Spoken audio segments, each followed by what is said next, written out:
If you want a consistent and repeatable golf swing, then you must have a good takeaway. It starts to swing on the right foot, and from there you are going to set off some positive chain reactions. Get it wrong and it can massively hurt your swing. So in today's video, I'm going to show you the checkpoints we need to have a great takeaway and how to fix two of the most common issues that I see every single day on the lesson tee. First thing that we need to do is actually run through some checkpoints so you know what is involved and what a good takeaway actually looks like. So if I set up the golf ball like so, and I start to take the club back, a couple of things that we are trying to see.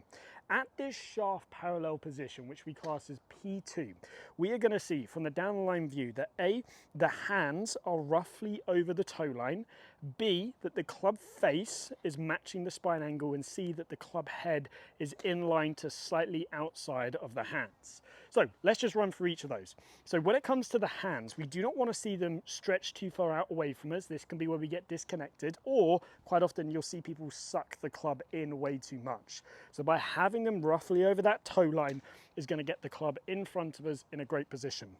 B, if we look at the face angle, a lot of people think the toe of the club being straight up is square. Well, it would be if we are stood straight up, but we actually bend forwards, which means the face angle needs to match our spine angle. And C, we want to see the club head in line with the hands to slightly outside, as this means the club is going to start to set up and play nicely. Now, a couple of other things that we want to see is, firstly, there will be a subtle amount of wrist hinge in the takeaway. We don't want to go too crazy. We don't want to set things up way too much, but also we don't want to go too wide. So I like to see that the amount of wrist hinge we would have is when the shaft gets parallel to the ground, so that the hands are roughly on the edge of the right foot, the trail foot right there. That's just going to be a nice subtle amount of wrist hinge to get us into that good position. You can see as well, the chest is turning, the arms are staying relatively wide right here. Again, nice and relaxed, but relatively wide. And the hips have just gently started to turn. So you can see it's mainly an upper body dominant movement here. The club's getting placed in a good position, and then from there, we can start to carry on the swing and set off those positive chain reactions. Now, what we're going to do is go through two examples of the two biggest issues I see when it comes to the takeaway and give you some simple solutions and how to fix them. But now we know what we're aiming for, it is going to become a lot easier for you to hit this good position. By far the most common issue that I see when it comes to the takeaway is the inside takeaway. Now, if I bring in the downline view, what that looks like is as we start back, we will see the club roll to the inside like so. Now, the issue with this is as soon as we do this, it often sets off a chain reaction to where we then loop it back over the top on the way down. The club gets disconnected, becomes very, very difficult to control. Now, quite often this is caused by actually the forearms starting to turn too early to the right. Now, I have a simple analogy that is going to make this so easy to fix. So what I want you to do is grab a plate, grab a basket. I have a frisbee here, and drop the club on the ground. Now, if you are doing an inside takeaway, we would find that you are turning the steering wheel for a right-handed golfer to the right in the takeaway. So if I do that here, pay attention to where my thumbs are pointing, turn the steering wheel to the right, you can see my thumbs are pointing behind me. If I do that same motion with the club, turn the steering wheel to the right, club whips inside just like so. So in reality, what do we want to see? Well, we want to see that the steering wheel plate stays pretty straight as we just turn our body. If I do that here, steering wheel stays pretty straight as we turn the body. You can see the thumbs are pointing in front of me. If I do that now with a club, steering wheel stays pretty straight as we turn the body. We're in a good position right there. Here's the thing, however, if you are so used to turning the steering wheel to the right, you are more than likely to start with going to have to exaggerate the feeling the other way. You're going to have to feel like you turn the steering wheel to the left as your body turns to the right. Let me show you what that looks like. So it'll be turning the steering wheel to the left as I start to turn my body to the right. And you can see as I do that, that keeps my thumbs pointing in front of me. Now, if I do it in this position, turn the steering wheel to the left as my body starts to turn to the right. And you can see as I do that now, look at the difference in this right arm. Right arm is a lot straighter, a lot more on top of the left, versus if I do the bad one, right arm folds in, left arm gets higher than right, club whips inside. This one, you can see a lot better structure. My thumbs are in front of me. So if I do that sensation a couple of times, and then I grab the club and I go, right, I want to feel like as I take it back, I turn that steering wheel gently to the left, you can start to see how it fixes this motion. Turn the steering wheel to the left. You can see as I do that, the right arm is higher than the left. And as I then continue up to left arm parallel, I get in a good position. Now here's the thing, we won't always be turning that steering wheel to the left. As we roughly get around left arm parallel, we'll start to then gradually turn the steering wheel back to the right, and that's how we produce that sort of shallowing mechanism. So just as sort of a bonus tip, take where you can feel it go to the left. As you start to finish your backswing, you start to turn it to the right, and in transition, that'll shallow the club. So that's sort of a bit of a bonus tip for you there. Let me show you what that looks like when I actually hit a shot, but this is going to work wonders for you if you suffer from an inside takeaway. So the second most common issue that I see every single day on the lesson tee is kind of the complete opposite. It is where the golfers get into a position to where they really extend their arms out away from them.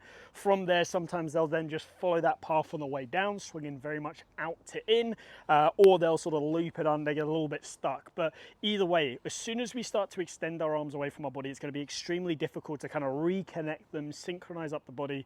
From there, it's going to be very, very difficult to actually get into a good impact position consistently. So what do we tend to find that causes this? Well, quite often it is just the arms starting to elevate away from the body. So they're starting to disconnect from the body just way too early. So what we need to work on is A, understanding how the arms should work with the chest, and B, understanding the checkpoint of where the hands need to be at shaft parallel position 2 in the takeaway. So the first one is making sure that the arms aren't working too independently. They're not elevating excessively in the backswing. The arms obviously will elevate slightly, but we've just got to keep it under control. So by far my favorite drill for this is actually to grab the club and sort of stick it into your belly button like so, and then just grip down. Now, if you extend your arms excessively away, you can see how it's come out of my belly button right there. If you want to keep your arms and body connected, do a turn and you will feel like your chest, your arms, everything could very much going away together. Then you can just add a tiny bit of wrist set in and boom, you're in the perfect position. So keep it in the belly button to just short of P2, then add a tiny bit of wrist set and you're in the perfect position right there.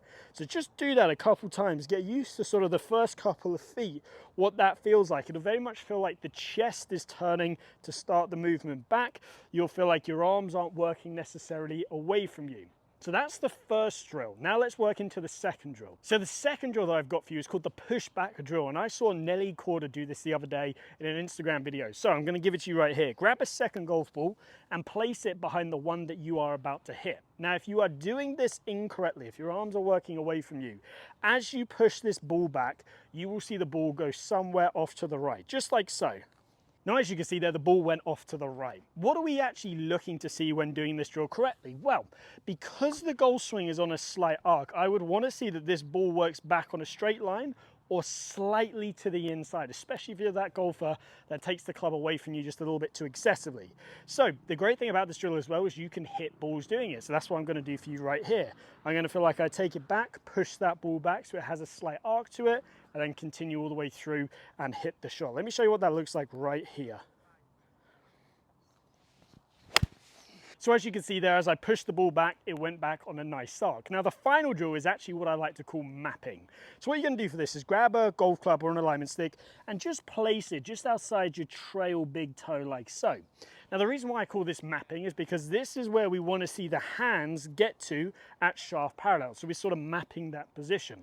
If when you do the takeaway, you feel like your hands are working outside of that line, getting away from it, you know you're not doing the takeaway right. So we want to be feeling like the hands get over that alignment stick and then they can continue all the way back. This is also going to help you in your downswing. If you're slowly coming over the top of that line, you know you're swinging over the top. If you're coming back on it, you know you're pretty neutral. If you're coming underneath, you'll be able to feel it as well. So let's just do a little rehearsal swing. Good takeaway.